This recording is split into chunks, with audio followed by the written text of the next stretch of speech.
अब डिस्कशन के लिए थोड़ा सा अपन को गिवन है कि भाई हमारे पास मान लेते हैं कि अपने पास कोई कंपाउंड गिवन है, ऐसे कैल्शियम फॉस्फेट है। तो कैल्शियम तो ऐसे होता है और फॉस्फेटाइन ऐसे होता है। थोड़ा थोड़ा अपन को आयंस के बारे में आइडिया होना चाहिए सबको। कैटाइंस तो सभी को पता रहता है। तो जैसे अपन लिखते हैं ना कार्बोनेट आयन, ठीक है, सल्फेट आयन, ठीक है, मोनोवैलेंट मतलब क्लोराइड व्लोराइड तो सबको पता होता है। फिर अमोनियम आयन मतलब ऐसे होता है, ammonium ion. Then we can write that phosphate ion, ठीक है, नाइट्रेट आयन। तो अपन को ना वैलेंसी पता चल जाता है ये कि भाई किसका कितना वैलेंसी होता है। नाइट्रेट आयन लाइक दैट अपन को थोड़े से आयन्स पता होने चाहिए। ऑक्सलेट आयन, ठीक है ना। तो अब जैसे कैल्शियम +2 है, तो जब इसका फॉर्मूला बनाना है ना, तो इसका जो चार्ज होता है वो इसका नंबर होता है, इसका जो चार्ज होता है वो इसका नंबर होता है। मतलब अगर मुझे कैल्शियम फॉस्फेट लिखना है तो आई राइट Ca3PO4 होल ट्वाइस, है ना। तो इस टाइप से अपन कैल्शियम फॉस्फेट बना लेंगे। मतलब जो इसका वैलेंसी होता है वो इसका नंबर होता है, ये 2 लिखा अपन ने, जो इसका वैलेंसी होता है वो इसका नंबर होता है, वो लिखा अपन ने। अब मान लेते हैं अपन को ऐसे गिवन है कि इसमें अपन कहेंगे कि हमने आपसे कहा, एक एग्जांपल ले रहा हूं मैं, if 0.3 moles of oxygen atom is present in calcium phosphate. Calculate the moles of calcium phosphate present. Phosphate present. तो अपन कहेंगे देखो भाई, अगर आपने कहा कि 0.3 मोल्स ऑक्सीजन इसमें प्रेजेंट है, तो बताओ इसके मोल्स कितने होंगे। तो अपन कहेंगे यूनिटरी मेथड। भाई हम तो दिमाग में ये आ गया मेरे कि आपने 0.3 मोल्स दिए हैं और आपने पूछा इसके मोल्स कितने हैं। तो अपन क्या करेंगे, आंसर ऐसे अपन कहेंगे सर देखने तो यहाँ अगर मैं देखूंगा तो यहाँ तो 8 मोल ऑफ ऑक्सीजन एटम दिख रहे हैं मुझे। तो मैं कहूंगा 8 moles of oxygen atom is present in 1 mole of calcium phosphate. तो ये पूरा मॉलिक्यूल 1 मोल होगा ना, 1 mole of Ca3PO4 whole twice. तो 8 ऑक्सीजन थे, तो अपन कहेंगे देख भाई 8 moles of oxygen atom present है 1 मोल में। तो 0.3 मोल्स ऑफ ऑक्सीजन एटम कितने मोल्स ऑफ में प्रेजेंट होंगे, तो अपन कहेंगे that will B 1 divide by 8 multiply by 0.3। लो भाई इसके मोल्स आ गए, मोल्स ऑफ कैल्शियम फॉस्फेट। तो इतना मोल्स में प्रेजेंट होंगे 0.3 मोल्स। भाई 8 मोल प्रेजेंट होता है 1 मोल में, तो 0.3 मोल्स कितने मोल्स कैल्शियम फॉस्फेट में प्रेजेंट होगा। तो आपको जस्ट यूनिटरी मेथड सोचना है। कोई भी क्वेश्चन दे सकते हैं अपन को, किसी भी टाइप से दे सकते हैं, हमें फर्क नहीं पड़ेगा। वो मास के फॉर्म में भी लिख सकते थे, जैसे अपन ने मोल्स लिखा ना, तो मास के फॉर्म में भी लिख सकते। जैसे सपोज मैं एक एग्जांपल ले लेता हूं। मैंने आपसे कहा कि if 4 gram of oxygen atom is present, ठीक है, present in given sample of calcium phosphate, sample of calcium phosphate, ठीक है। तो अपन से कहेंगे कैलकुलेट, ठीक है ना। So 4 gram of oxygen is present in given sample of right now of calcium phosphate. Calculate the mass of sample. मतलब calcium phosphate का मास बताओ। तो अपन कहेंगे भाई देखो 4 ग्राम ऑक्सीजन एटम है ना, लेकिन हमारे हिसाब से तो अगर मैं चेक करूंगा तो it should be 4 into 2, 8 oxygen atom है। मतलब आंसर में मैं लिखूंगा कि मुझे साफ साफ यहां से दिख रहा है कि देयर आर 8 ऑक्सीजन एटम। तो अपन कहेंगे देख भाई सर आपकी आवाज 8 ग्राम 8 into 16 कर देता हूँ, 16 ग्राम ऑफ ऑक्सीजन एटम है ना, oxygen sir atom 16 molar mass है ना? एक ऑक्सीजन का एटॉमिक मास होगा। तो 16 gram of oxygen atom is present in 1 मोल ना, इसके 1 मोल का मास कैलकुलेट कर लेते हैं अपन। तो 16 into 8 कितना होगा, 16 into 8 कितना होगा? सर 128 होगा। तो भाई ये लो मैंने लिख दिया, ये टोटल मास कैलकुलेट कर लिया मैंने। फास्फोरस 2 है तो 62 हो जाएगा। 2 फास्फोरस के लिए लिख लिया, 8 ऑक्सीजन के लिए लिख लिया, 2 फास्फोरस लिख लिया और 3 ये लिख लिया। अपने पास ये 0 आया, 1 आया, 16 17 हो गया। 17 plus 8 इट विल बी 5, 250 आ गया।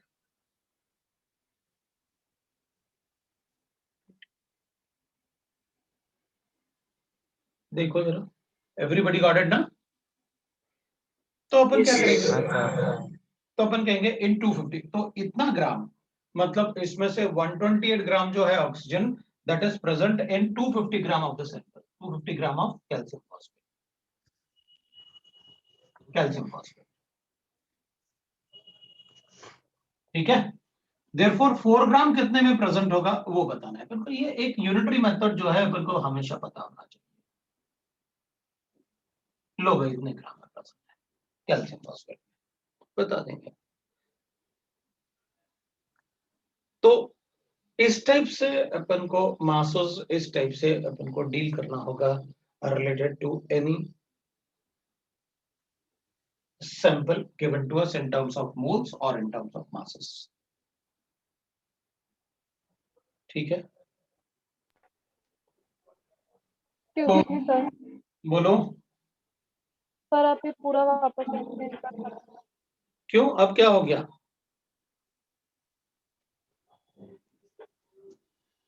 सर आवाज ब्रेक हो रहा था तो कुछ समझ नहीं आया ठीक से। मेरा आवाज ब्रेक हो रहा था? Yes sir. हाँ मेरा तो नो सर, नो सर। नहीं सर। No sir. अरे यार आवाज तो ब्रेक नहीं हो रहा होगा, चलो कोई बात नहीं, सर क्योंकि नहीं हो रहा है सर, नहीं हो रहा। हाँ चलो कोई बात नहीं, एक आध बार कभी कभी उसका नेट गड़बड़ हो जाएगा तो वो नेट के वाईफाई के थोड़े पास बैठना, ठीक है ना, कभी कभी हो जाता है, एक बार और कर लेंगे, क्या फर्क पड़ता है।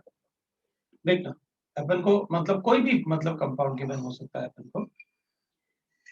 हमें क्वेश्चन गिवन था कि 0.3 मोल्स, मेरे पास जो ये सैंपल गिवन है इसमें ऑक्सीजन जो है वो 0.3 मोल्स है। तो बताओ इसका सैंपल का मास, सैंपल के मोल्स कितने थे? तो अपन कहेंगे देख भाई हमें तो पूरा 1 मोल जो दिख रहा है ना, जो मॉलिक्यूल पूरा होता है उसको 1 मोल बोलते हैं। तो अपन कहते हैं देख भाई 1 मोल में 8 मोल्स ऑक्सीजन प्रेजेंट है, बिकॉज ऑक्सीजन एटम अपन 8 हो जाएंगे ना टोटल, ये ट्वाइस है ना। तो अपन ने लिखा भाई, उसने अपन से पूछा कि अगर इसका 0.3 मोल्स ऑक्सीजन है इसमें, तो बताओ इसके मोल्स कितने होंगे सैंपल के। तो अपन ने कहा ठीक है 0.3 मोल्स कैलकुलेट करना है, तो पहले अपन ये देख लें कि भाई ये तो स्टैंडर्ड होगा ना, कंपाउंड तो पूरा गिवन है ना अपन को। तो अपन कहेंगे 8 मोल ऑक्सीजन एटम होते हैं 1 मोल, तो फिर 0.3 मोल्स कितने मोल्स में होंगे, तो फिर 0.3 मोल्स ऑफ ऑक्सीजन एटम कितने मोल्स में होंगे वो अपन ने कैलकुलेट कर लिया। तो उस टाइप से यूनिटरी मेथड अपन से पूछ सकते हैं, वो किसी भी एटम के रिस्पेक्ट में पूछ सकते हैं। मैंने ऑक्सीजन से लिया, जैसे मोल्स के रिस्पेक्ट में हो सकता है वैसे मास के रिस्पेक्ट में भी हो सकता है कि भाई ठीक है मेरी मर्जी, मैं कहूंगा इसके अंदर ऑक्सीजन एटम कितना 4 ग्राम प्रेजेंट है, तो बताओ सैंपल का मास कितना था। तो अपन कहेंगे देख भाई ये जो मुझे गिवन है ना, इसमें टोटल मास ऑफ ऑक्सीजन मुझे 128 ग्राम गिवन है, और टोटल मास कितना है इसका सैंपल का 250, तो 250 ग्राम में 128 होता है ऑक्सीजन एटम, तो 4 ग्राम कितने टोटल मास 320 ग्राम आएगा। Total mass 320। Yes sir. 40 40 40 60 और 128 320 आता है। 40 40 40 62 आ गया और 128 आ रहा था अपना, ये 0 हो गया, इधर कैरी 1 हो गया। 340 120 बना देंगे, 120 128 248 228 हो जाएगा, 320 आएगा, उसको भी 62 लगाया। 310 है। हाँ तो ठीक है ना, कर लेते हैं ना, मतलब 12 हो गया, 13 हो गया, 13 plus 6 19 हो गया, और ये हो गया ना 12 13 और 6 है ना, 13 और 6 19 और 2। अच्छा इसको अपन को 310 आ गया। ले भाई 310 कर दिया ऐड करके। अपन ने 310 में इतना गिवन है तो बताओ 4 ग्राम में कितना ग्राम गिवन है? 310 डिवाइडेड बाय 128 128 into 4. हो गया अपना क्वेश्चन। ये ले भाई क्वेश्चन हो गया। वो मास अपन कैलकुलेट कर लेंगे, वो एटॉमिक मासेस गिवन होते हैं क्वेश्चन। तो मैंने आपको कंसेप्ट बता दिया कि किस टाइप से आपको कैलकुलेट करना है। अब अपन ने मोल्स भी कैलकुलेट किए थे लास्ट टाइम, आपको याद होगा। एग्जांपल रहने ना देंगे, एग्जांपल लिखना बाकी है। अबे तुम लोग कुछ कुछ बोल देते हो और फिर चुप हो जाते हो जल्दी से, ऐसा नहीं किया करो। मतलब पहले सुनाई तो दे पूरा, या फिर आप चैट पे लिख दो कि सर ये है। मैं चैट कंटिन्यूअसली लिखता रहता हूँ, ठीक है ना? तो वो आवाज भी नहीं आएगी फिर बीच बीच में तो ऐसे।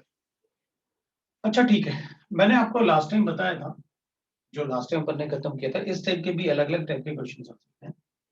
नंबर ऑफ मोल्स कैलकुलेशन मैंने आपको बताया था, that will be equal to weight in grams divide by molecular weight for the molecules and atomic weight for the atoms. ये अपन ने लास्ट टाइम कैलकुलेट किया। Number of given molecules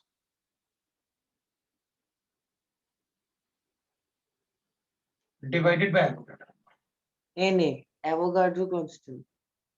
and that will be equal to, ये अपन ने लिखा था volume in litre at STP, number of By moles 22.4. लो भाई, ये अपने पास नंबर ऑफ मोल्स कैलकुलेट करने के तरीके हैं। अब मैंने आपको बताया था कि देखो भाई, हम जब चाहें, क्योंकि ये वाले वैल्यूज जो होते हैं ये तो अपन को किसी से पूछने की जरूरत नहीं।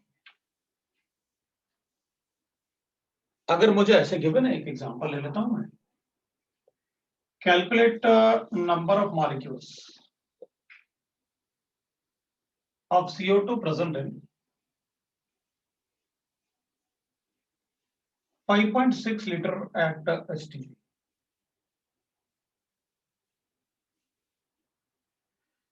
In this much. तो अपन क्या करेंगे, मुझे वॉल्यूम गिवन है और आपने मॉलिक्यूल्स पूछा है, मैं इन दोनों को इक्वेट कर दूंगा।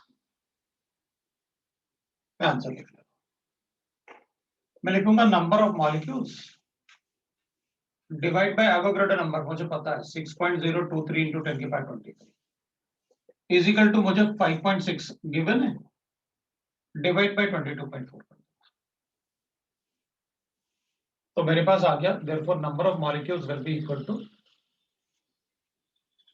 दैट इज इक्वल टू, ये तो 1/4 हो गया, so 1/4 into Avogadro number, that is 6.023 into 10⁻23। ये मेरा आंसर आ गया।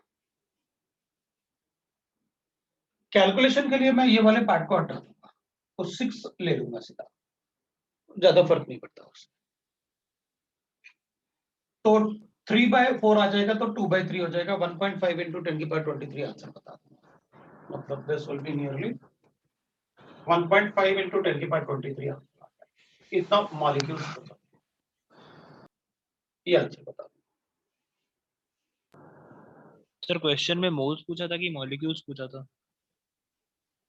नंबर ऑफ मॉलिक्यूल्स पूछा था,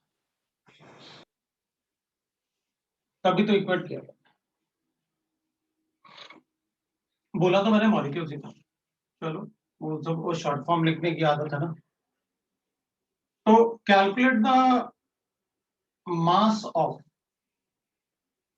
कोई दूसरा गैस ले लेते हैं, SO2 gas present in, suppose अपन कहेंगे भाई हमारे पास गिवन है 5.6 litre of SO2 eight STP। ठीक है, आपने मुझे वॉल्यूम दिया और मास पूछा है, मतलब मैं इन दोनों को equate.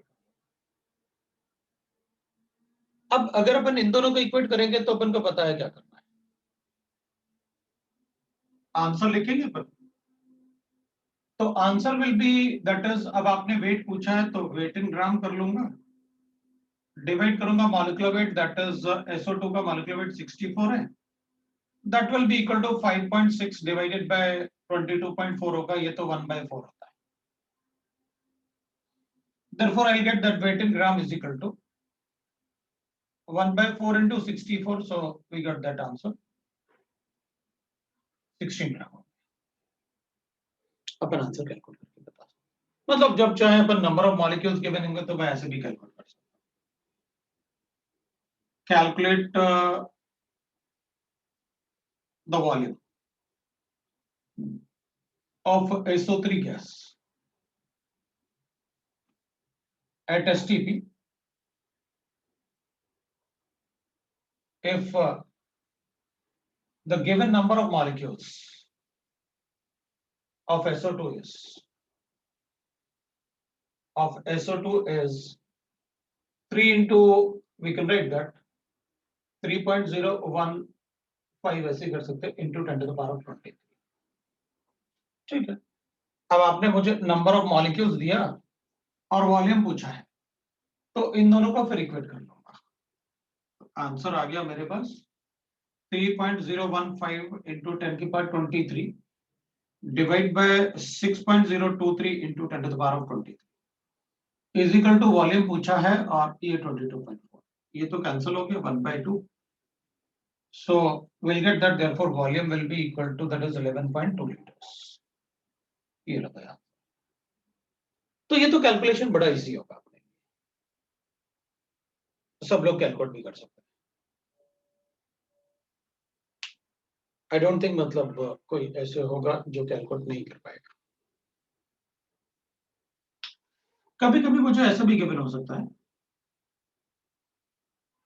Calculate the number of molecules present in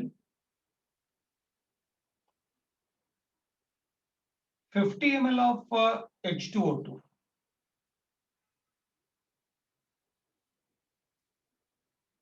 liquid if its density is 1.2 gram per ml। ठीक है,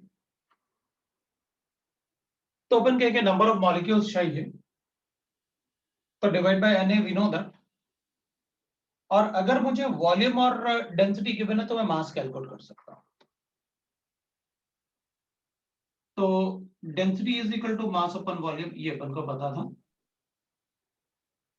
आपने मुझे वॉल्यूम दे रखा है, डेंसिटी दे रखा है, 1.2 into 50 will be equal to the mass of H2O2, so this is mass what we get। तो मैं इसको और इसको इक्वेट कर लेता हूं क्योंकि आपने नंबर ऑफ मॉलिक्यूल पूछा है, सो मास अपॉन मॉलिक्यूलर वेट, और ये ग्राम्स में आएगा because this is given in ml और वो ग्राम पर ml है, ml कैंसिल होगा तो मास ग्राम्स में। नंबर ऑफ मॉलिक्यूल्स कैलकुलेट करना है और डिवाइड बाय Na लिख लेना है। मास आपने दे रखा है 1.2 into 50 divided by molecular weight of H2O2 that will be oxygen 32 और ये 34 into Na लिखूंगा तो I'll get the number of molecules। ये मुझे नंबर ऑफ मॉलिक्यूल्स मिल गया। तो नंबर ऑफ मॉलिक्यूल्स कैलकुलेट करना बड़ा इजी है, कोई प्रॉब्लम नहीं है। अगर हमें डेंसिटी और लिक्विड ये गिवन है, डेंसिटी और वॉल्यूम, तो भी अपन कैलकुलेट करके बता सकते हैं। नंबर ऑफ मॉलिक्यूल्स सब आप कैलकुलेट कर सकते हैं, है ना। तो लाइक दैट थोड़ा बहुत अगर चेंजेस करते हैं तो थोड़ा सा आप क्वेश्चंस को पढ़ो, नंबर ऑफ मोल्स ऐसे कैलकुलेट होंगे। अब लास्ट टाइम अपन ने मतलब और भी कुछ डिस्कस किया था, जैसे मैं इसको हटाता हूं पहले, फिर देखते हैं।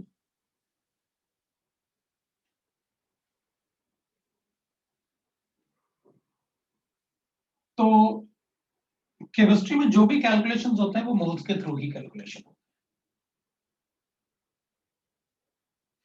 हैं। अगर मुझे नंबर ऑफ मोल्स कैलकुलेट करना है तो नंबर ऑफ मोल्स केमिस्ट्री में सारे कैलकुलेशन नंबर ऑफ मोल्स से होंगे। तो अगर मुझे वेट इन ग्राम गिवन है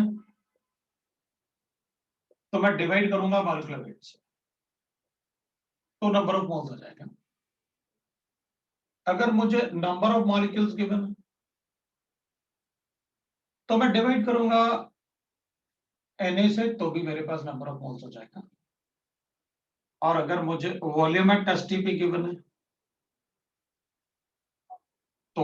22.4.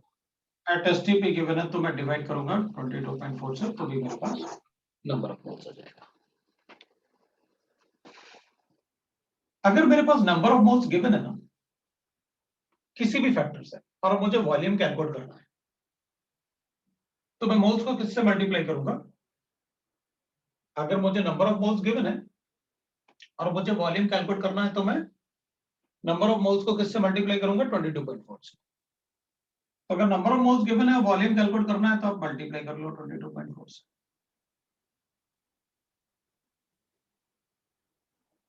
वैसे ही अगर आपके पास नंबर ऑफ मोल्स है और आपको मॉलिक्यूल्स चाहिए, तो आप मल्टीप्लाई करो किससे? Na से। आपको नंबर ऑफ मॉलिक्यूल्स चाहिए, नंबर ऑफ मोल्स गिवन है, इससे मल्टीप्लाई कर लो, you will get that. Similarly, I can write in this, you just multiply by molecular weight. अगर नंबर ऑफ मोल्स गिवन है और मुझे वेट इन ग्राम चाहिए, तो आप मॉलिक्यूलर मास से मल्टीप्लाई कर दो। जिसके नंबर ऑफ मोल्स गिवन है, जो भी मॉलिक्यूल है उसके नंबर ऑफ मोल्स गिवन है, तो उसी के मॉलिक्यूलर मास से आप मल्टीप्लाई कर दो, you will get the weight in gram. अब कभी कभी क्या होता है कि हमें गिवन होता है, सपोज ऐसे हमको गिवन है कैलकुलेट, एक एग्जांपल ले रहा हूं मैं, calculate the number of atoms present in 9 gram of H2। मुझे 9 ग्राम गिवन है, तो अपन को पता है कि भाई आंसर के लिए पहले मोल्स कैलकुलेट करने होंगे। So number of moles of H2 9/18 उसका मॉलिक्यूलर मास है, weight in gram divided by molecular weight लिखा मैंने, that is equal to 9/18। So we got that number of moles 1/2 आ गया अपने पास। अब मेरे पास वेट इन ग्राम गिवन था, तो मैंने नंबर ऑफ मोल्स कैलकुलेट कर लिए। मुझे एटम्स चाहिए, तो पहले मॉलिक्यूल्स चाहिए मुझे। सो number of molecules of H2, वो तो यहां से ही बता देते हैं कि आपने वेट इन ग्राम दिया है और मॉलिक्यूल्स चाहिए, तो मोल्स कैलकुलेट करूंगा दिस अपॉन दिस और मल्टीप्लाई बाय Na कर लूंगा। सो 1/2 Na आ जाएगा। ये molecules, number of molecules of H2 आ गया। अब नंबर ऑफ एटम अगर किसी के कैलकुलेट करने हैं, तो पहले मुझे नंबर ऑफ मॉलिक्यूल चाहिए उसका। अगर किसी का नंबर ऑफ एटम्स बताना है, तो पहले मॉलिक्यूल्स बताने होंगे। तो मेरे पास इतना मॉलिक्यूल्स है, और एटम कैलकुलेट करने के लिए मुझे क्या करना पड़ेगा? उसे मल्टीप्लाई करना पड़ेगा कि एक मॉलिक्यूल में कितने एटम्स हैं। भाई मेरे पास नंबर ऑफ मॉलिक्यूल्स ये है, और एक मॉलिक्यूल में 3 एटम्स है, तो टोटल एटम कितने हो गए? 3. 1/2 into 3 1/2 into Na/3। हाँ, तो अपन क्या करेंगे? इसका मतलब यह है कि अगर मुझे मॉलिक्यूल्स पता है और मुझे नंबर ऑफ एटम्स चाहिए, तो मैं क्या करूंगा? Multiply by number of atom in one molecule, उससे मल्टीप्लाई कर लो, अपन ऐसे बता देंगे, तो आपके पास नंबर ऑफ एटम्स आ जाएंगे। तो अपन ने क्या किया? हमारे पास अब मान लो H2O के 10 मॉलिक्यूल्स होते हैं, H2O के 10 मॉलिक्यूल्स होते हैं, तो एटम कितने हो गए? तो अपन कहते हैं एक मॉलिक्यूल में 3 एटम है, तो 10 मॉलिक्यूल्स में 30 एटम हो गए, तो मल्टीप्लाई कर दिया अपन ने, वही किया। तो जब भी हमें कैलकुलेट करना है कि भाई नंबर ऑफ एटम किसी भी सैंपल में अगर मुझे नंबर ऑफ एटम कैलकुलेट करना है, तो पहले आप मॉलिक्यूल कैलकुलेट करो, और मॉलिक्यूल से फिर अब आप कैलकुलेट करो number of atoms. That is the way to calculate the number of atoms. Sir बोलो। आपने जो यहाँ पे अभी जो रखा है GML लिखा था वो क्या है? इसमें क्या गिवन था? 1.2 GML। ग्राम पर ml, वो डेंसिटी थी। उसका फुल फॉर्म क्या है? ग्राम पर ml, Okay. ग्राम पर millilitre.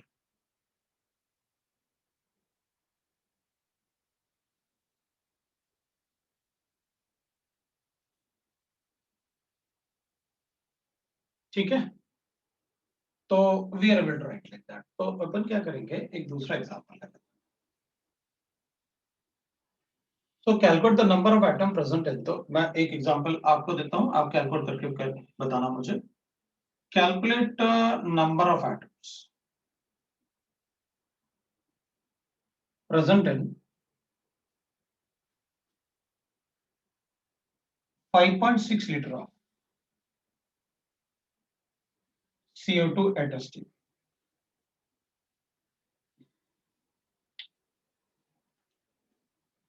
Five 5.6 litre of CO2 at ST, तो अपन को उसमें कैलकुलेट करके बताना है। बताओ भाई,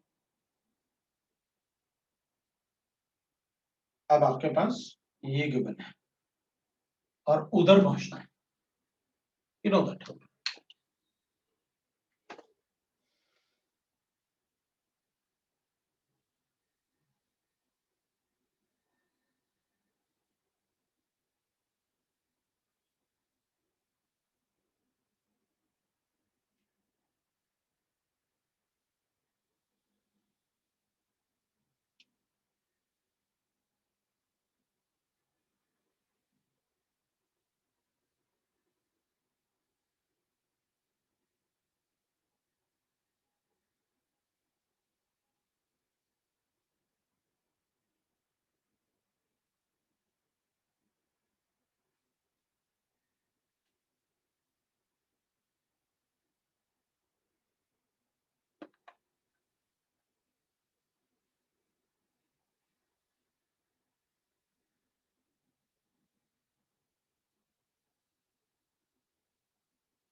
सर स्क्रीन थोड़ा ब्लर हो रहा है। स्क्रीन थोड़ा ब्लर हो रहा है, रीजॉइन करो, क्योंकि है ना, तुम्हारे एंड से प्रॉब्लम होगा, मेरे एंड से प्रॉब्लम होता है तो मुझे तुरंत दिख जाता है।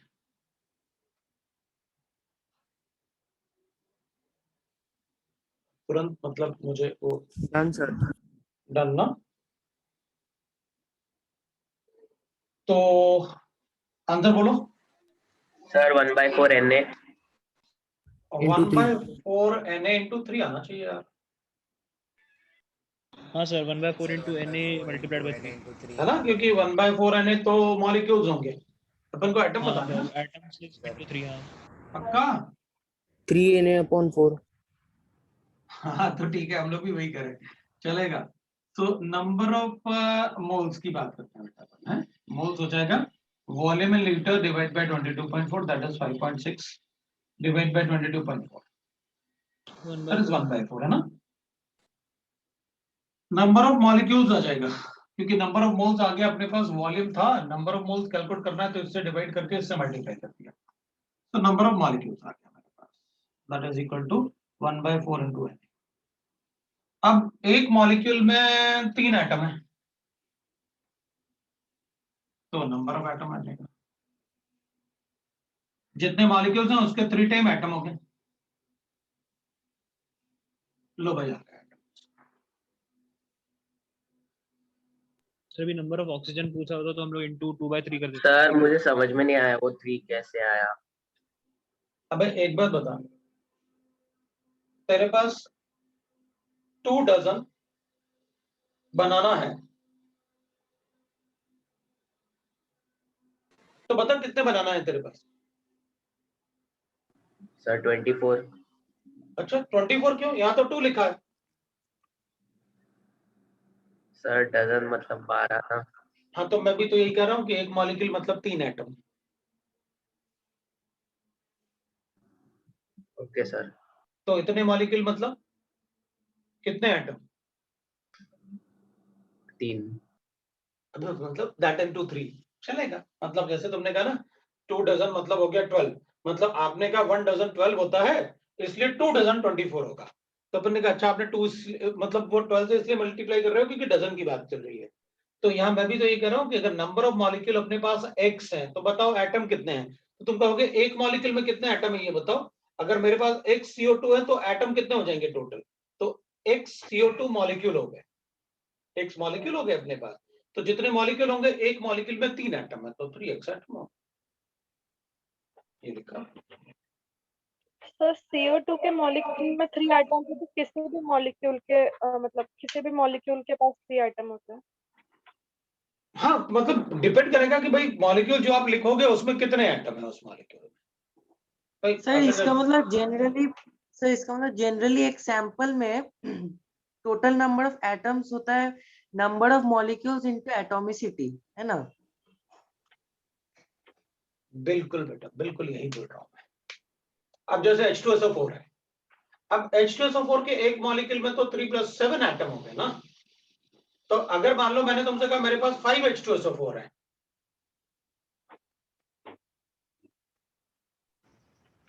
अगर 5 H2SO4 है तो बताओ टोटल एटम कितने हैं तुम्हारे पास? 35। 35 35 एटम्स। मैं भी तो यही कह रहा हूं। पक्का? हाँ सर। Yes sir. मैं Yes, sir. अब हटा रहा हूं मैं इसको, तो दूसरा क्वेश्चन पूछूंगा। अब पहले दूसरा क्वेश्चन पूछता हूं, जब तुमको समझ में आएगा तभी मैं समझूंगा कि समझ में आया। चलो अच्छा, देखते हैं, कैलकुलेट करते हैं। Calculate the number of atom present in the number of atom present in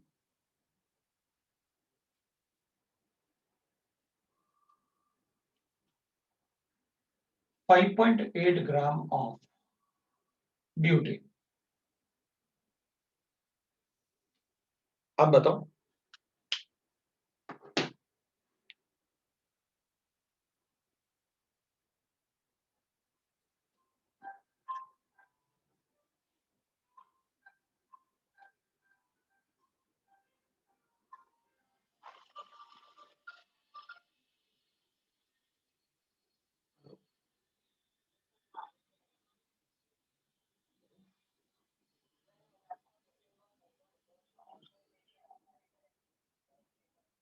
नहीं, जो है उसी को ऑप्शन होंगे उसमें।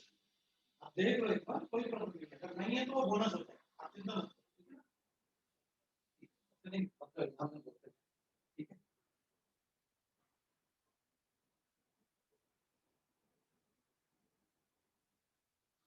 हाँ जी, बोलो।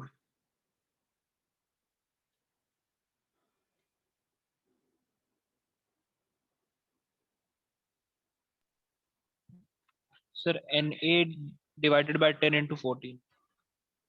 Na डिवाइडेड बाय 10 into 14 आ रहा है भाई। Sir 1.4 Na। भाई अलग अलग आंसर नहीं बताना तुम लोग, अलग अलग। ब्यूटेन का फॉर्मूला बताओ। C4H10। चलो, अब कभी कभी ना अपन को किसी क्वेश्चन में ऐसे गिवन होंगे, नेम गिवन होगा ना, तो इसलिए मैंने लिख दिया कि नेम तो अपन को थोड़ा थोड़ा आना चाहिए। तो आपने कहा भाई देख, पहले तो मॉलिक्यूल्स कैलकुलेट कर लेता हूँ। So 5.8 divided by 58 is equal to आ गया मेरे पास number of molecules divide by Na। तो ये तो 1/10 आ गया ना, तो Na/10, so number of molecules will be equal to Na/10 is equal to Na/10 आया मेरे पास। किसी को डाउट नहीं? तो नंबर ऑफ एटम कैलकुलेट करने थे, तो Na/10 इंटू कितना कर दूं? 14। 14। लो भाई, 14/10 आ गया मेरे पास, तो 1.4 Na आ गया। ठीक है, बिल्कुल। किसी को डाउट है तो बोलो।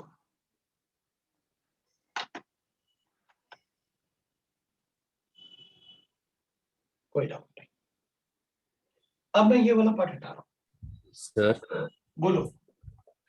यहाँ पे 5.8 अपॉन 58 अच्छा 58 है, हाँ, ठीक। उसमें क्या हुआ? 58 उसका मॉलिक्यूलर मास है ना। नहीं मुझे वो 5.8 लगा नीचे। अच्छा ठीक है, किसी को डाउट है तो बोलो।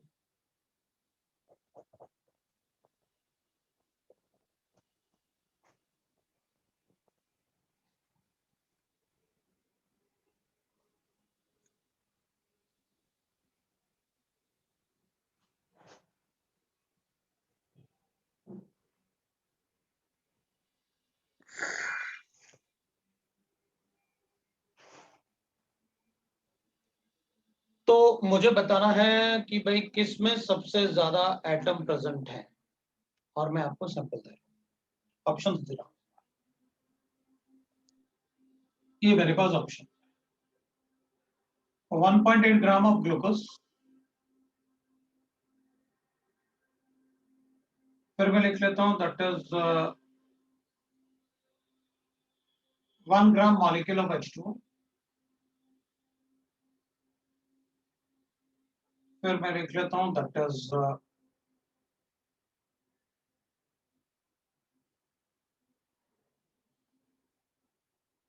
108 ग्राम ऑफ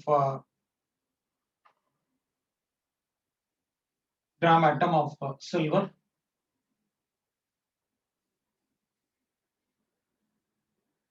और 36 ml of H2O, 36 ml of एक मिनट रुकना है,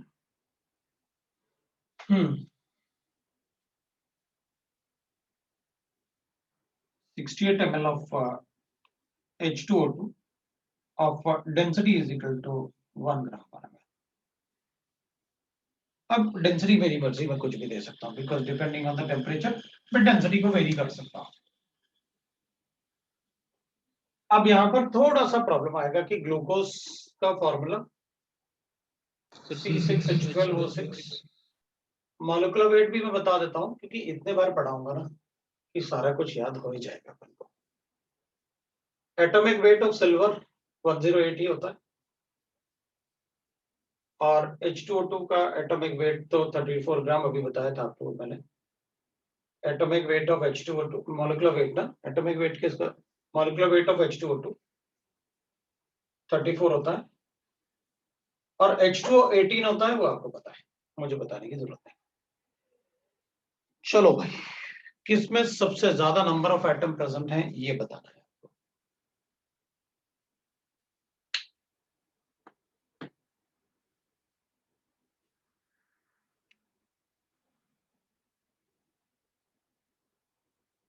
सर डी। बी वाले में डी। ठीक है, एक बार देखते हैं अपन।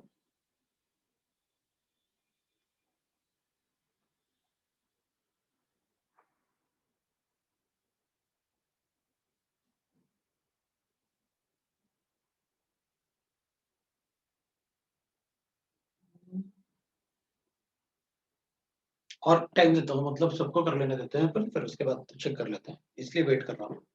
सबको टाइम देते हैं अपन, करने देते हैं।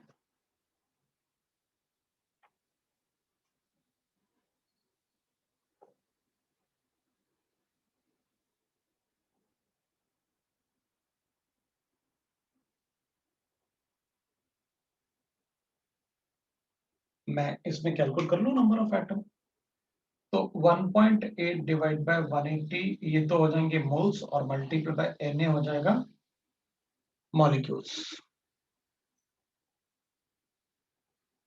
ये तो थे मोल्स, ये हो गए अपने पास मॉलिक्यूल्स, है ना। अपन ने Na से मल्टीप्लाई किया तो अपने पास क्या आ गया, मॉलिक्यूल्स आ गया। अब अपन कैलकुलेट कर लेते हैं, मेरे ख्याल से सबको समझ में आया मैंने क्या लिखा हुआ है। और एटम कैलकुलेट करना है तो 24 से इसको मल्टीप्लाई कर लो। टोटल आंसर अगर अपन करेंगे तो ये 0.24 Na आ जाएगा, ये आंसर आया मेरे पास। 1 ग्राम मॉलिक्यूल ऑफ H2O का मतलब होता है 1 mole of H2O। 1 mole of H2O मतलब Na मॉलिक्यूल्स,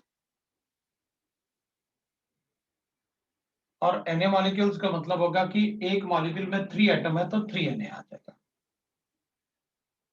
भाई ए और बी में तो अपन को पता है कि बी वाले में ज्यादा एटम्स हैं, ये एटम्स आए थे सर 24 24।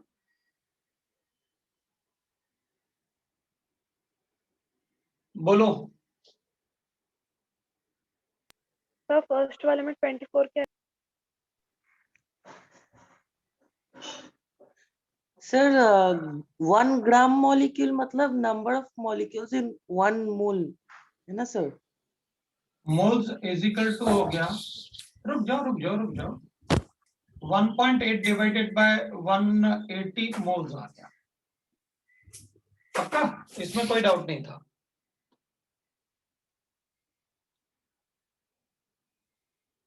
वन 1.8 मतलब weight in gram divided by molecular weight, ये मोल्स हो गए, किसी को कोई डाउट नहीं था।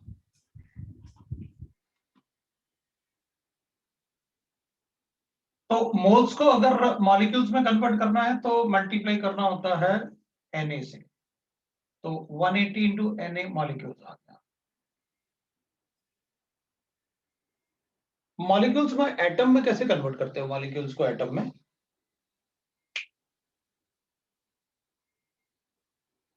बोलो।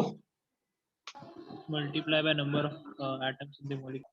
मतलब अगर मेरे पास CO2 के 10 मॉलिक्यूल हैं तो एटम कैसे बताऊंगा? तो एक मॉलिक्यूल में कितने एटम है उससे मल्टीप्लाई करोगे ना आप, 3 एटम है ना? 30 एटम।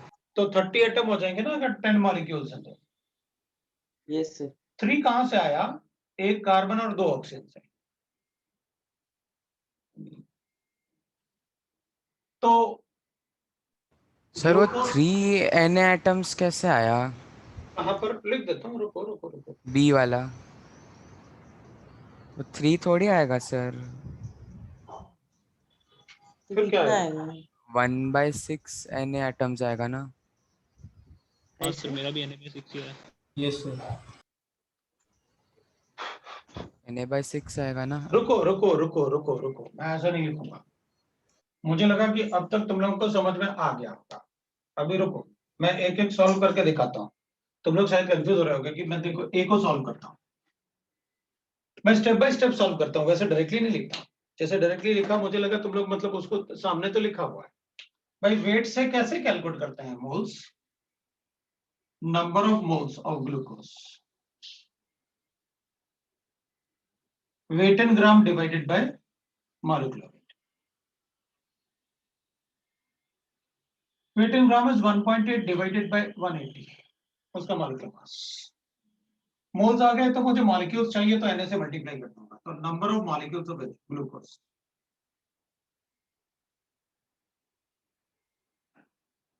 1.8 डिवाइड बाय 180 Na आ गया, ये मॉलिक्यूल्स आ गया। वेट गिवन था, मॉलिक्यूलर मास से डिवाइड किया, Na से मल्टीप्लाई किया, एक vector. Number of atoms present in glucose,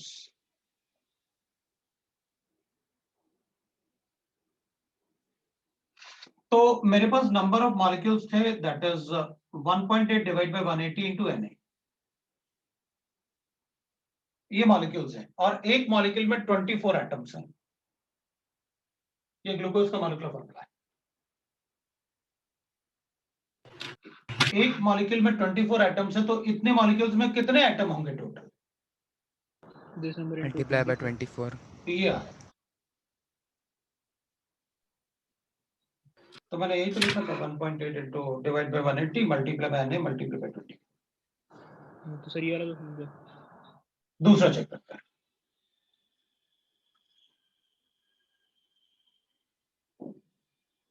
gram molecular mass मतलब mass of 1 mole of molecule,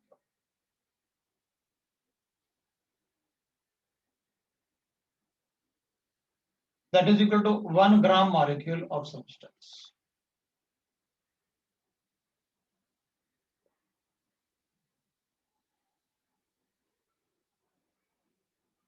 And that is always equal to molecular weight of substance. अब अपन को ये लग रहा होगा कि सर देखो, अब मैं एग्जांपल ले रहा हूं। इफ वी आर गिवन, मैंने बताया होगा ग्राम मॉलिक्यूलर मास में, इफ वी आर गिवन, दोनों को देखना आपने, 1 ग्राम ऑफ H2O मॉलिक्यूल अगर मुझे ऐसे गिवन है, then number of moles of H2O is equal to 1/18. ये इसके मोल्स है. Yes, sir. If we are given 1 gram molecule of H2O, then number of moles of H2O is equal to 1. दोनों के लिखने में डिफरेंस है. 1 ग्राम H2O का molecule, तो मुझे 1 ग्राम के बिना मोल्स कैलकुलेट करूंगा. 1 ग्राम मॉलिक्यूल ऑफ H2O मतलब 1 मोल ऑफ H2O. ये 1 ग्राम नहीं है. दोनों के सर ये लिखने दोनों में का difference. बोलो. वापस बताइए, दोनों का डिफरेंस नहीं समझा, वापस बताइए ना. इसमें पहले H2O लिखा है, फिर मॉलिक्यूल लिखा है. इसमें पहले मॉलिक्यूल लिखा है, बाद में H2O लिखा है. ये डिफरेंस होता है. अगर पहले मॉलिक्यूल लिखा हुआ है तो 1 मोल होगा. जैसे सपोज करते हैं अपन ऐसे लिखते हैं, देखना 1 ग्राम ऑफ सोडियम एटम आपने बाद में लिखा है, तो लिखूंगा then moles of sodium is equal to weight in gram divided by atomic weight. लेकिन अगर आप इसी को ऐसे लिख दो 1 ग्राम एटम ऑफ सोडियम, आपने पहले एटम लिखा है sodium, then moles of sodium is equal to 1. Sodium is equal to 1. अगर आप 1 ग्राम सोडियम एटम, तो 1 ग्राम ऑफ सोडियम, आपने सोडियम के बाद एटम को लिखा है, लेकिन यहां मैंने सोडियम से पहले एटम को लिखा है, तो फिर वो 1 मोल हो जाएगा. सिर्फ मॉलिक्यूल एटम में नहीं, सभी जगह. मान लो मेरे पास ऐसे गिवन है 1 ग्राम आयन ऑफ एल्यूमिनियम. आपने आयन पहले लिखा, और अगर आप लिखोगे 1 ग्राम ऑफ एल्यूमिनियम आयन, आपने आयन बाद में लिखा. बाद में लिखने का मतलब है 1 ग्राम एल्यूमिनियम है, मोल्स कैलकुलेट करो. पहले लिखने का मतलब है 1 मोल ऑफ एल्यूमिनियम आयन्स. पहले लिखने का मतलब है 1 मोल ऑफ एल्यूमिनियम आयन. बाद में लिखने का मतलब है आपको मोल्स कैलकुलेट करने पड़ेंगे, जो वेट गिवन है या कुछ भी गिवन है तो उससे कैलकुलेट करने पड़ेंगे. तो 1 gram ions of aluminium means moles of aluminium Al3 plus ion will be equal to 1. और 1 ग्राम ऑफ एल्यूमिनियम आपने बाद में लिखा है, तो मतलब मैं कैलकुलेट करूंगा moles of Al3 plus will be equal to 1/27 उसका एटॉमिक मास. तो ये होता है डिफरेंस. दोनों के लिखने में डिफरेंस है. मैंने यहाँ पर मॉलिक्यूल पहले लिखा है या मॉलिक्यूल आपने बाद में लिखा है. Mass of 1 mole of molecule. तो अगर ग्राम के जस्ट बाद आप मॉलिक्यूल लिख लें, आप एटम लिख लें, आप आयन लिख लें, इसका मतलब है आप 1 मोल की बात कर रहे हैं. आपने 1 ग्राम मॉलिक्यूल लिखा तो इसका मतलब आप 1 मोल H2O की बात कर रहे हैं. ये लिखने का तरीका होता है केमिस्ट्री में मोल्स के लिए. मतलब ये मैंने नहीं बनाया, इट इज अ रूल. इसलिए मैंने इतने सारे एग्जांपल दिए कि भाई आपको 1 ग्राम मॉलिक्यूल मतलब 1 मोल, लेकिन 1 ग्राम ऑफ H2O मॉलिक्यूल या CO2 मॉलिक्यूल बाद में लिखोगे तो आपको कैलकुलेट करना पड़ेगा. तो आपको ध्यान रखना पड़ता है. राइट. तो मेरे ख्याल से अब हमें क्लियर हो गया कि 1 ग्राम मॉलिक्यूल मतलब 1 मोल, 1 ग्राम एटम मतलब 1 mole of atom, 1 gram of ion 1 gram ion मतलब 1 मोल ऑफ आयन. इसके और इसके लिखने में डिफरेंस है, तो लिखने का तरीका अलग है. समझ में आया? तो ये रूल है, इसमें कोई कंसेप्ट नहीं है. It is a fact. मतलब जो हमें पता होना चाहिए. It is a fact. कोई कंसेप्ट थोड़ी बताया मैंने कि ये कंसेप्ट है. वो कंसेप्ट क्या है उसमें? सभी में तो आपने लिखा है मॉलिक्यूल को, मॉलिक्यूल के बाद मतलब जिसके लिए बोल रहे हो उसके बाद मॉलिक्यूल लिखोगे तो कैलकुलेट करना पड़ेगा. अगर 1 ग्राम मॉलिक्यूल लिख दिया तो 1 मोल हो गया. That is. अगर मैं इसमें 2 ग्राम मॉलिक्यूल ऑफ H2O लिखता तो मतलब 2 moles of H2O. 1 gram molecule of H2O मतलब 1 मोल, तो 2 ग्राम मॉलिक्यूल ऑफ H2O मतलब 2 मोल्स ऑफ H2O. पक्का? हाँ सर, लेकिन वो अब क्या लिखा है यहाँ पर?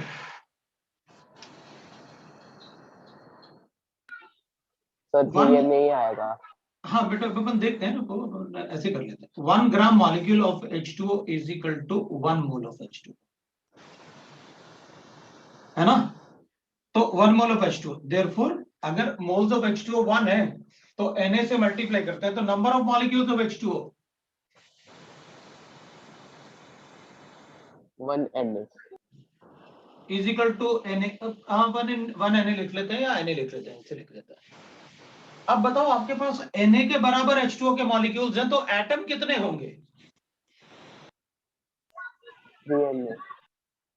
बोलो सब लोग। 3 Na sir.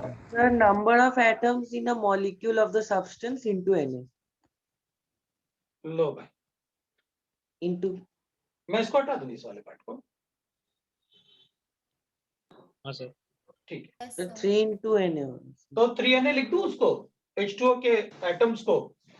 तो सबको समझ में आया ना Yes, sir. कैसे लिखा अपन ने 3Na? Yes, sir. ठीक है बेटा, number of atoms will be equal to 3Na। अब मेरे ख्याल से सबको समझ में आया। अब अपन डी वाले की बात करते हैं, सी वाले की बात करते हैं। तो number of moles of silver तो 1 आ गया, moles of Ag will be equal to 108 divided by उसका एटॉमिक मास भी 108 था, that is equal to Na। अभी जितने, अब ये मॉलिक्यूल है ही नहीं, ये तो एटम ही है ना, ये तो एटम ही है। अगर ये एटम है तो ऑब्वियस सी बात है, अब ये तो एटम ही, एटम का मास आया तो एटम ही आ गया, बड़ी बड़ी बात है। तो इसके तो Na ही एटम हो गए, तो पहले से ही एटम तो मॉलिक्यूल। देखो भाई Sir, कौन बोलो, sir, बोलो। sir C में 108 ग्राम एटम ऑफ सिल्वर लिखा है। 108 ग्राम ऑफ सिल्वर एटम नहीं है, ग्राम एटम है। ओ माय, फिर तो बताओ क्या करें? सर तो फिर 108 मोल्स हो जाएगा सिल्वर का। हाँ हाँ हाँ, सर तो 108 Na हो जाएगा। अब तुम लोग सही समझे, अब मेरे ख्याल से सारा कुछ। तो number of moles of silver कितने आ गए? 108। तो एटम कितने हो गए? 1080 है। लो भाई, अब आपको सारा कुछ समझ में आ गया, मेरा ये वाला पॉइंट भी क्लियर हो गया और मेरा पॉइंट भी क्लियर। तो आंसर तो फिर अपना मुझे नहीं लगता अब इससे पहले, लेकिन डी कैलकुलेट करो, उसके बाद ही बताएंगे आंसर अपन। पहले डी वाला कैलकुलेट करते हैं। अब डी में क्या करोगे? हाँ 8 बोलो। Na sir.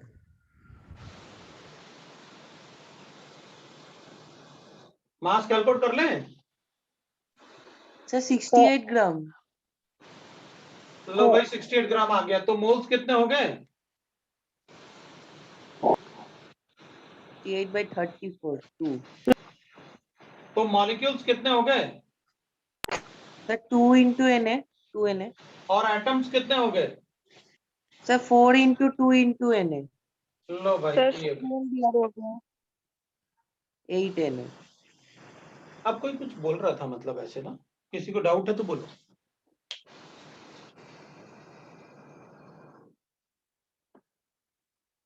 किसी को डाउट है? No sir. सर मोल्स में क्या लिखा है 68 अपॉन 34 ना सर उसका मॉलिक्यूलर। स्क्रीन ब्लर हो गया। स्क्रीन ब्लर हो गया? किसका हाँ, स्क्रीन सर। ब्लर हो गया? आपका? नहीं सही है, नहीं sir. क्लियर है सर, क्लियर है। नहीं सर ब्लर है। ये सर मेरे भी लर है। नहीं तो तुम लोग जिनको स्क्रीन ब्लर है वो वापस रिजॉइन करेंगे। स्क्रीन ब्लर तो नहीं आ रहा, सर क्लियर है सर, क्लियर है। क्लियर है ना? क्योंकि अगर स्क्रीन ब्लर होता है तो मेरा भी स्क्रीन ब्लर होगा, क्योंकि अगर मेरा स्क्रीन ब्लर होगा तो सबका स्क्रीन ब्लर होगा फिर। सर मोल्स में 68 अपॉन 34 क्यों किया? बेटा मॉलिक्यूलर मास वेट कैलकुलेट किया ना अपन ने, ग्राम्स, तो मोल्स कैसे कैलकुलेट करोगे? वेट से। Okay okay sir. पक्का ना? हाँ हाँ ले भाई तो तो अभी मुझे लग रहा है कि काफी कुछ अपन ने मतलब ठीक ठाक कैलकुलेट कर लिया। अब अपन इसका ना मोल से, क्योंकि ये मोल कॉन्सेप्ट का बहुत बेसिक पार्ट है, लेकिन ये बेसिक पार्ट अपन सबको आना चाहिए। ये बहुत मतलब अपन को, क्योंकि इंट्रोडक्शन टू केमिस्ट्री है, इसमें अपन थोड़ा थोड़ा पार्ट जो अपन यूज कर। अच्छा, इसका आंसर अपना सी आ गया, उसमें 108 Na है ना सबसे हाँ ज्यादा। Sir, 108 gram atom of silver में हाँ सबसे सर। ज्यादा नंबर ऑफ एटम्स है। ठीक है, तो अपने पास वो आंसर आ गया।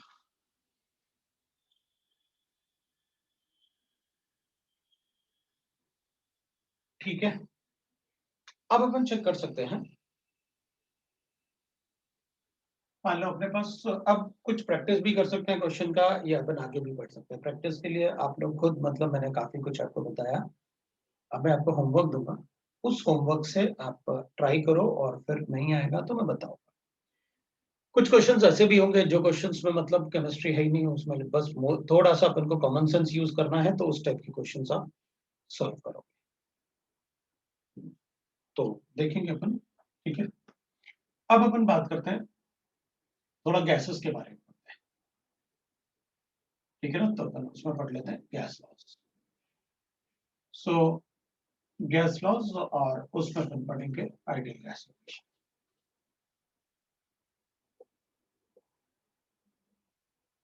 उसमें अपन पढ़ेंगे आइडियल गैस इक्वेशन। मेनली अपन को इक्वेशन ही डिस्कस करना है, ideal gas equation. Ideal gas equation के लिए थोड़ा तो गैसेस के बारे में अपन डिस्कस कर लेते हैं। जैसे अपन कहेंगे भाई, gases do not have definite shape और वॉल्यूम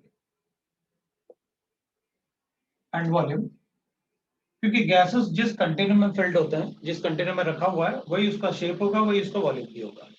जो कंटेनर का वॉल्यूम होगा वही गैस का वॉल्यूम होगा। इट डजंट मैटर कि उसमें कितना गैस भर सकते हैं, थोड़ा सा या बहुत ज्यादा। जो वॉल्यूम ऑफ वेसल होगा वही गैस का वॉल्यूम होगा।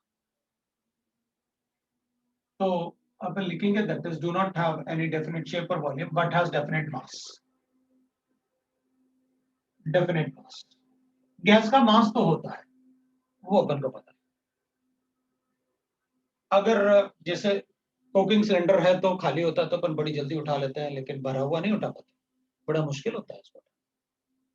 इवन कार का टायर भी है, अगर वो खाली है, मतलब एयर नहीं है उसमें, तो बड़ा इजीली अपन उठा लेते हैं। भरा हुआ थोड़ा मुश्किल होता है, मतलब गैस का मास होता है। इवन बैलून को भी अपन एयर फिल कर दें और फिर उसके बाद छोड़ दें तो वो नीचे गिर जाता है, बिकॉज गैस का मास होगा। हमने एयर तो फिल किया, लेकिन वो बैलून के मास की वजह से नीचे गिर जाता है। तो काफी सारे एक्सपेरिमेंट ऐसे थे जिसमें अपन को पता चल गया कि गैस का मास तो होता है, but their volume is according to the volume of vessel. Properties of gases में, सो पहले तो अपन देख लेते हैं भाई प्रॉपर्टीज कौन कौन से होते हैं गैसेस के, और प्रॉपर्टीज ऑफ गैसेस को कंपेयर कर लेते हैं, दैट इज सॉलिड से और लिक्विड से और गैस से। प्रॉपर्टीज अपन कुछ कंपेयर भी कर लेते हैं। जैसे अपन कहेंगे भाई, प्रॉपर्टीज में will write that intermolecular forces. अगर हम इंटरमॉलिक्यूलर फोर्सेस की बात करेंगे तो सॉलिड में तो काफी ज्यादा होगा, क्योंकि वो क्लोजली पैक्ड होते हैं। लिक्विड में थोड़ा कम होगा क्योंकि पार्टिकल थोड़ा दूर होते हैं, लेकिन गैसेस में इंटरमॉलिक्यूलर फोर्सेस बहुत कम होते हैं, नेग्लिजिबल ही बोलते हैं। सो इंटरमॉलिक्यूलर फोर्सेस इसमें हाई होता है, इसमें मॉडरेट होता है, इसमें नेग्लिजिबल होता है, वो बहुत कम होगा। सर ये रियल Because- गैस का है कि आइडियल गैस है? आइडियल गैस की बात कर रहे हैं अपन, है ना। Second we can write that gases के बारे में जब भी पढ़ेंगे अपन आइडियल गैस ही पढ़ेंगे, रियल गैस की बात ही नहीं करेंगे अपन। तो डेंसिटी की बात करेंगे तो ऑब्वियसली बात है, डेंसिटी इसका हाई होगा, इसका मॉडरेट होगा, तो और लो इसका लो होगा होगा। गैसेस का लो। बिल्कुल गैसेस में लो होगा। अगर अपन बात करेंगे दैट इज कंप्रेसिबिलिटी, तो भाई अगर ये कंप्रेसिबिलिटी की बात करेंगे तो अपन तो कहेंगे सॉलिड इनकम्प्रेसिबल होता है, बिल्कुल, इनकम्प्रेसिबल। तो ये कंप्रेसिबल नहीं होगा, that is incompressible. Liquid negligible compressible होंगे भी तो।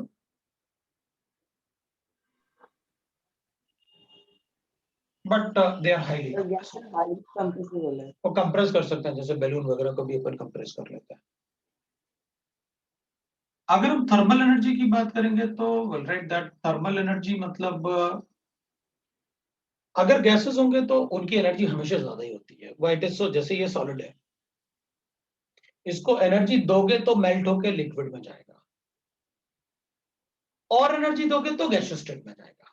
मतलब गैसेस की एनर्जी हमेशा ज्यादा ही होती है, तभी तो वो पार्टिकल्स काइनेटिक एनर्जी होता है, दूर दूर होते हैं और वो घूमते रहते हैं यहाँ।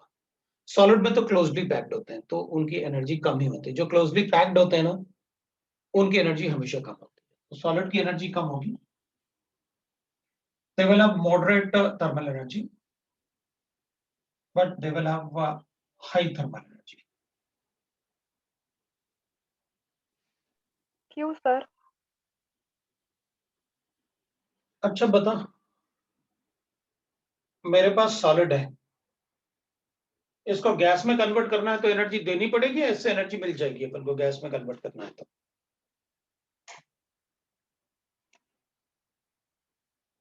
बोलो सर हीट एनर्जी देनी पड़ेगी। भाई, इसको एनर्जी दोगे मतलब थर्मल एनर्जी दोगे तो लिक्विड में कन्वर्ट किया, और एनर्जी दिया तो गैस में कन्वर्ट। तो गैस हो जाएगी। तो बताओ, इसको इसकी एनर्जी सपोज 10 जूल्स थी, मैंने इसको 30 जूल दिया तो ये 40 हो गया, अभी लिक्विड बना। अभी इसको और मैंने 50 जूल्स दिया तो इसकी एनर्जी 90 जूल होगी। 90 जूल्स होगी। अब बताओ किसमें एनर्जी सबसे ज्यादा होगी, सॉलिड में, लिक्विड में या गैस में? गैस में, gas. That is what we have done, thermal energy. तो इसका मतलब है किसी भी कंपाउंड में जो गैसियस स्टेट होगा और उसमें थर्मल एनर्जी सबसे ज्यादा होगी एज कंपेयर टू सॉलिड और लिक्विड के।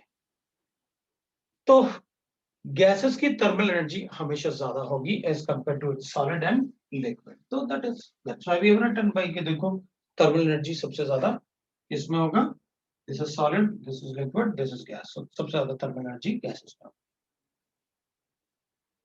मेनली अपन को ये पता होना चाहिए, ये पता होना चाहिए, ये पता होना चाहिए, डेंसिटी वगैरह, because there are so many properties ना, इनको भी प्रॉपर्टीज में लिख सकते हैं, शेप, डेफिनेट, नहीं, ये इररेगुलर शेप, लाइक दैट। तो वो सब लिखने की अपन को जरूरत नहीं पड़ेगी, हमें मेनली इन 3 से ही क्वेश्चंस, मतलब अगर पूछेंगे तो वही पूछेंगे, गैसेस कंप्रेसिबल होते हैं या नहीं होते हैं, सॉलिड कंप्रेसिबल होते हैं या नहीं होते हैं, लाइक दैट उनसे क्वेश्चन पूछेंगे। तो measurable properties of gases. Sir ideal gas के एटम का वॉल्यूम भी नेग्लिजिबल रहता है ना? बिल्कुल। So the measurable properties of gases is pressure. जो गैस के लिए अपन कैलकुलेट करते हैं ना प्रॉपर्टीज, उन प्रॉपर्टीज में प्रेशर होता है, वॉल्यूम होता है, राइट ना? The measurable properties of gases is pressure, volume, temperature and number of moles।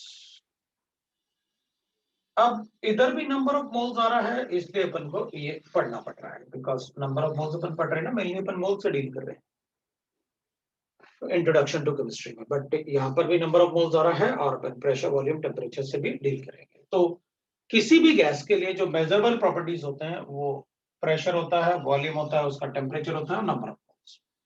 बाकी और भी प्रॉपर्टीज होते हैं, स्पेसिफिक हीट कैपेसिटी होता है, विस्कोसिटी होता है, सरफेस टेंशन होता है, वो सब फिजिक्स वाले पार्ट। केमिस्ट्री में अपन को आइडियल गैस में सिर्फ ये 4 ही पढ़ने होते हैं। तो मेजरेबल प्रॉपर्टीज में क्या होगा, प्रेशर, वॉल्यूम और टेम्परेचर। इन चारों में से किसी 2 में आप कोई रिलेशन बनाओ, बाकी 2 को कांस्टेंट रखो तो will get different gas laws. जो अपन पढ़ रहे हैं ना गैस लॉस, तो गैस लॉस जो होते हैं वो डिफरेंट, इन चारों से ही अपन को डिफरेंट टाइप के गैस लॉस मिलेंगे जो डिफरेंट साइंटिस्ट ने बताया।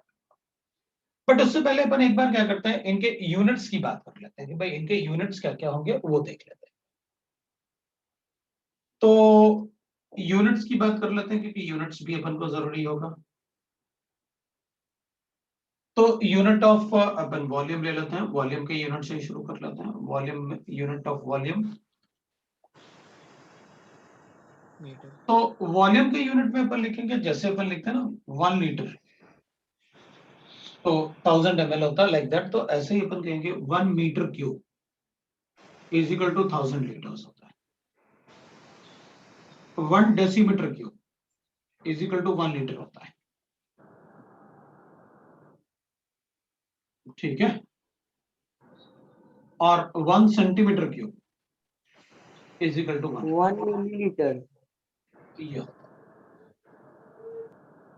तो obviously will say that 1 ml is equal to होता है, कभी कभी अपन 1 सेंटीमीटर क्यूब को ऐसे लिखने के बजाय 1 सीसी भी लिख देते हैं, क्यूबिक सेंटीमीटर। 1 cc मतलब cubic centimetre, and that all means 1 ml। That all means 1 ml। ये क्यूबिक सेंटीमीटर, क्यूबिक सेंटीमीटर। जैसे ये सेंटीमीटर क्यूब ले लिया अपन ने, सीएम क्यूब, तो सेंटीमीटर क्यूब और क्यूबिक सेंटीमीटर एक ही बात है हमारे। तो मुझे ये बताने की जरूरत नहीं कि भाई 1 litre is equal to 1000 ml होगा, ये अपन को पता है। तो that is about that unit of volume. 1 metre cube 1 metre equals 1 millilitre. 1 क्या?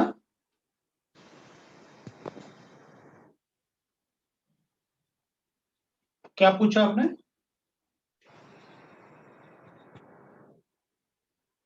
अरे बोलो तो। सर शी आस्क्ड कि 1 मीटर क्यूब 1000 लीटर कैसे होता है, या मतलब इनमें तीनों में से कोई एक पूछा उसने। तो सेंटीमीटर को मीटर क्यूब में कैसे कन्वर्ट करोगे बताओ?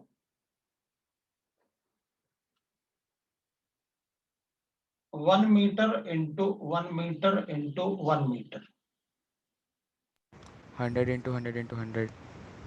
100 centimetre into 100 centimetre into 100 centimetre. तो कितना आया अपने पास? 10 की पावर 6 सेंटीमीटर। इसका मतलब है 1000 लीटर्स। लो आ गया, बिकॉज 10 की पावर 6 सेंटीमीटर क्यूब मतलब 10 की पावर 6 ml आ गया 1000 लीटर्स। तो ये तो सारे के सारे अपन ने कैलकुलेट किए ना ऐसे, जो ये वाला पार्ट अपन को सिखाते हैं ना, मतलब ये वाला पार्ट तो मतलब कैसे मेरे ख्याल से 5th 6th में सिखाते हैं कि भाई कैसे अपन को मैथ्स में नहीं सिखाते केजी वगैरह ऐसे। तो अपन ने तो वही किया भाई, उसी को कन्वर्ट कर दिया ऐसे ना। मतलब ये तो अपन को मतलब मेरे ख्याल से बेसिक जो है 4th 5th 6th में यही तो सिखाते हैं अपन को कि भाई कैसे अपन ये कैलकुलेट करेंगे ये सारे के सारे। मैं तो एक बार रिवाइज कर रहा हूँ ताकि मतलब आपको प्रॉब्लम ना जाए कि भाई नहीं सर वो प्रॉब्लम मतलब अपन को जाएगा कैसे, प्रेशर कैसा क्या होता है, क्योंकि यही तो सिखाते हैं अपन को, वॉल्यूम केजी को कैसे कन्वर्ट करेंगे ग्राम में, लाइक दैट अपन को सिखाते हैं। कोई बात नहीं, बट अपन यहाँ भी सीखेंगे। अगर अपन प्रेशर की बात करेंगे तो प्रेशर एक्चुअली जनरली अपन एटमॉस्फेयर में कैलकुलेट करते हैं। तो 1 एटमॉस्फेयर इज इक्वल टू होता है ना 760 मिलीमीटर ऑफ मर्करी।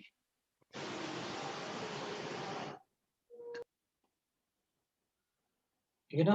मतलब वैसे तुम लोग ना म्यूट करके रखो अपने आप को, मतलब जब कुछ पूछना है तो आप वैसे करो, वरना वो आवाज मतलब किसी का वो ना आवाज वैसे फ्रीक्वेंसी जो है आवाज आ रही है छोटी ऐसे ना, डिस्टर्ब कर रही है अपन को, ऑफ मर्करी। तो 1 एटमॉस्फेयर इज इक्वल टू होता है 760 मिलीमीटर ऑफ मर्करी। और 1 एटमॉस्फेयर को अपन ऐसे भी लिख सकते हैं 760 टॉर, या फिर अपन ऐसे भी लिख सकते हैं 101325 पास्कल भी होता है। सर 76 सेंटीमीटर मर्करी भी लिख सकते हैं। 76 भी लिख सकते हैं, बिल्कुल लिखो। अब वो लिख सकते हो इसलिए मैंने कहा कि भाई उसको मिलीमीटर है उसको सेंटीमीटर में कन्वर्ट करना है, तो ऑब्वियसली बात अपन करेंगे, तो मैंने इसलिए नहीं लिखा उसको, बहुत सारा हो जाएगा ना वरना। फिर इसको 1.01325 बैरोमेट्रिक प्रेशर भी हो सकता है, 325 बार।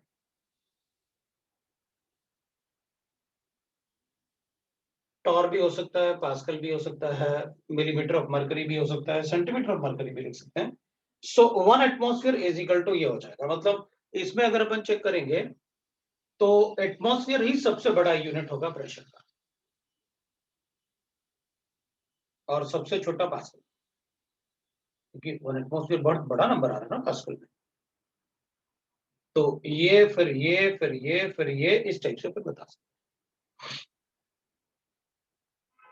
तो अब ये कैसे कैलकुलेट करते हैं, तो वो तो बैरोमीटर में भाई एटमॉस्फेरिक प्रेशर कैसे कैलकुलेट करते हो, तो उसी हिसाब से मतलब जैसे आपने पढ़ा होगा 9th में, वो ऐसे मरकरी भर के रखते हैं। हाँ सर, वो ऊपर से टेस्ट ट्यूब लगा के। बैरोमेट्रिक, बिल्कुल बिल्कुल बिल्कुल। तो वो ऐसे कैलकुलेट किया, मतलब इट इज एक्सपेरिमेंटल है वैल्यू, तो वो एक्सपेरिमेंटल वैल्यू है। तो वो मैं भी कभी बताऊंगा, ऐसा नहीं है, क्योंकि मैं उसमें क्वेश्चंस करवाऊंगा तो मैं भी बताऊंगा। लेकिन अभी अपन सर बेसिक पार्ट पे वो जा रहे हैं, अभी अपन वो नहीं जा रहे कि भाई बहुत डेप्थ में आप मुझे बताओ सारी चीजें, है ना। अब इसमें बचा हुआ है प्रेशर हो गया, वॉल्यूम हो गया, टेम्परेचर की बात करते हैं। टेम्परेचर हमेशा अपन केल्विन में यूज करोगे। टेम्परेचर जो होगा that is always used in kelvin, always used in kelvin. तो केल्विन में कन्वर्जन कैसे होगा, तो अपन कहेंगे भाई देखो, अगर मुझे जनरली अगर केल्विन में गिवन है तब तो कोई प्रॉब्लम नहीं, केल्विन को के से डिनोट करते हैं, कैपिटल के। तो केल्विन में, लेकिन अगर मान लो डिग्री सेंटीग्रेड गिवन है मुझे, तो केल्विन में कैसे कन्वर्ट करोगे, 273 प्लस सी। सी आ जाएगा केल्विन। जितना डिग्री सेंटीग्रेड गिवन है उसमें 273 ऐड कर देना, तो केल्विन में आ जाएगा। मतलब अगर मुझे 25 डिग्री सेंटीग्रेड गिवन है तो it will be equal to 298 kelvin. मैंने इसमें 273 ऐड कर दिया, 273 प्लस 25 केल्विन। 0.15 नॉट रिक्वायर्ड ना सर? नहीं, कैलकुलेशन में वो नहीं चाहिए, ओके सर। है ना। तो केल्विन में अपन कन्वर्ट कर लेंगे। एक तो केल्विन में ही जनरली अपन से यूज करते हैं वो, मतलब इसमें फ़ारेनहाइट भी होता है।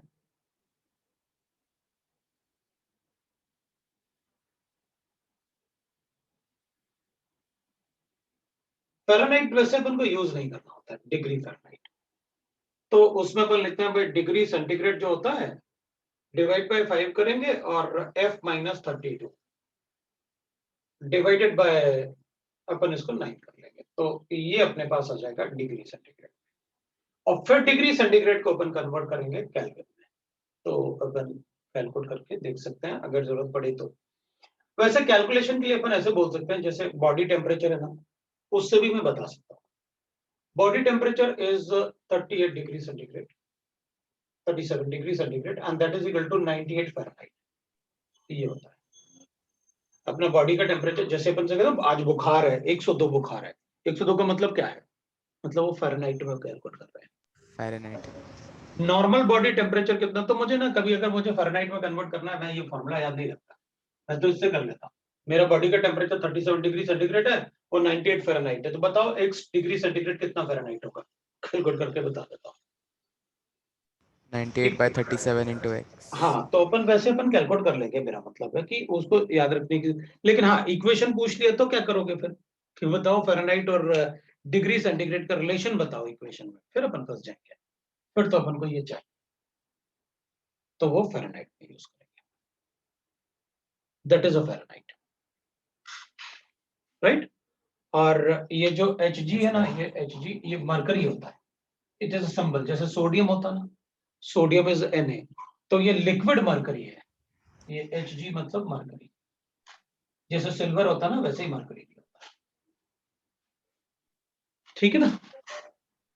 तो जैसे सिल्वर होता है वैसे हाँ मरकरी, सर। ठीक है। नहीं, वो अगर किसी को पूछना है कोई पार्ट तो वो पूछेगा। अब बात आती है एमकेएस यूनिट की।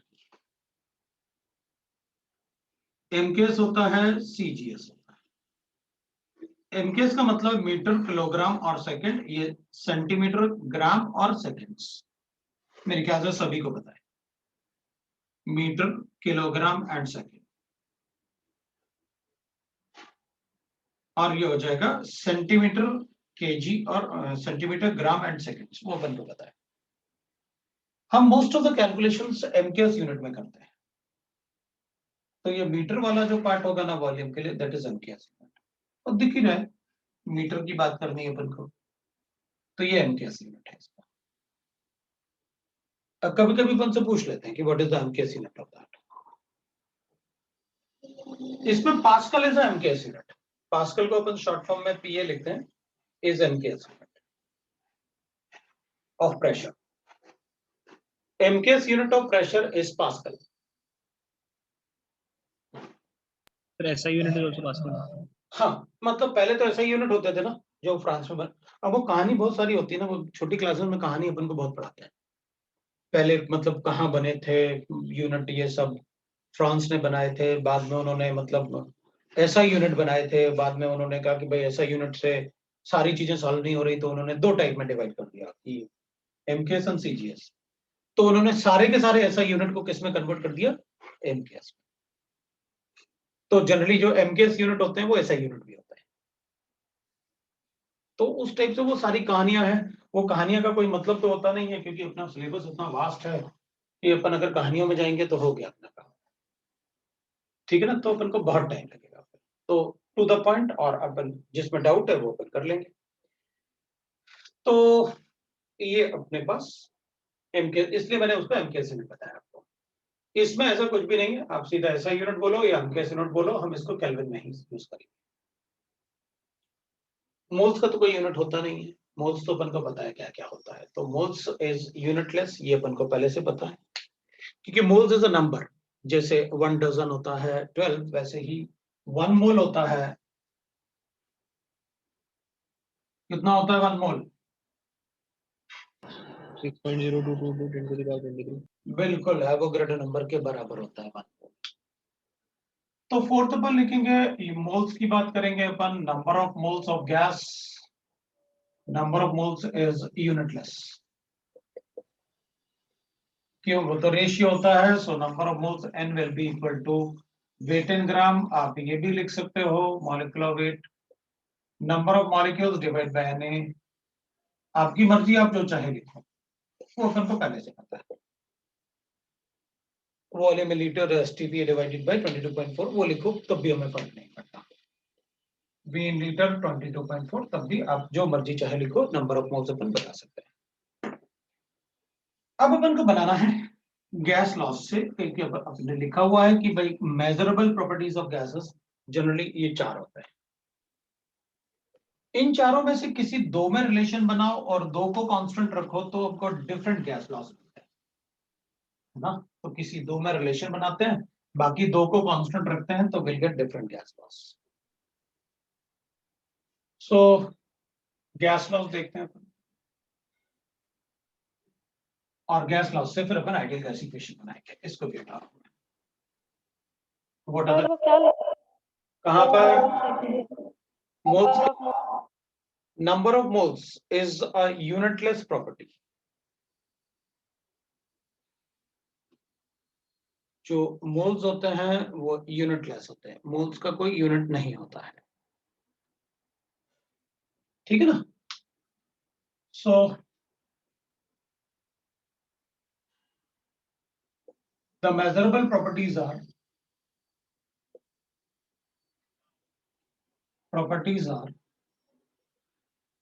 pressure, volume, temperature and number of moles.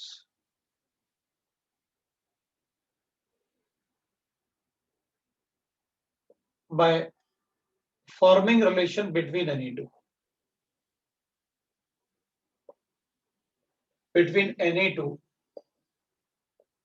keeping other two constant, we get different gas loss. Constant, we get different gas loss. तो अपन को डिफरेंट गैस लॉस मिलेगा। तो चलो भाई गैस लॉस की बात कर लेते हैं, इसको हटाते हैं और गैस लॉस लिखते हैं। तो the very first gas law we can write is Boyle's law.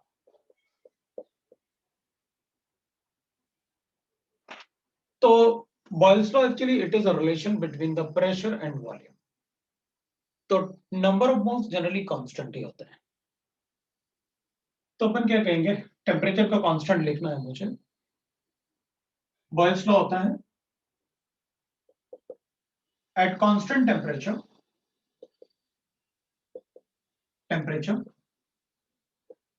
the volume occupied by a fixed mole of gas, a volume occupied by fixed mole of gas. fixed mole में मतलब n का value भी आपने fix कर दिया, क्योंकि आप बोल रहे हो fixed mole of gas मतलब नंबर ऑफ मोल्स कांस्टेंट रहेंगे. fixed mole of gas is inversely proportional to pressure.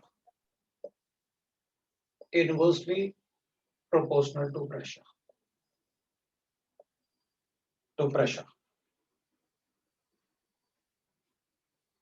Pressure of the gas. ये डेफिनेशन होता है और ये आपको स्कूल में भी लिखना हो सकता है, इसलिए मैंने कंप्लीट डेफिनेशन लिखा है, क्योंकि अपन से ये स्कूल में भी पूछ सकते हैं ये कंप्लीट डेफिनेशन. तो अपन ने लिखा कि the volume occupied by gas is inversely proportional to the pressure at constant temperature and number of moles, obviously fixed mole of a gas है. तो मैं इसको लिख सकता हूं ऐसे, एक कांस्टेंट ले लेते हैं प्रोपोर्शनलिटी के लिए. तो PV will be equal to constant K where K is constant. उसको अपन बॉयल्स कांस्टेंट भी बोल सकते हैं. PV is equal to K. तो अब मैं एक मिनट, अब अपन यहीं रुक जाता है, क्योंकि अपन ना इसको भी कंप्लीट नहीं कर पाएंगे और रश में करना नहीं चाहता, क्योंकि अब अपन को आइडियल गैस बनाना है. नेक्स्ट टाइम अपना ITC कंप्लीट हो जाएगा, तो मैं होमवर्क दे देता हूँ. ठीक है.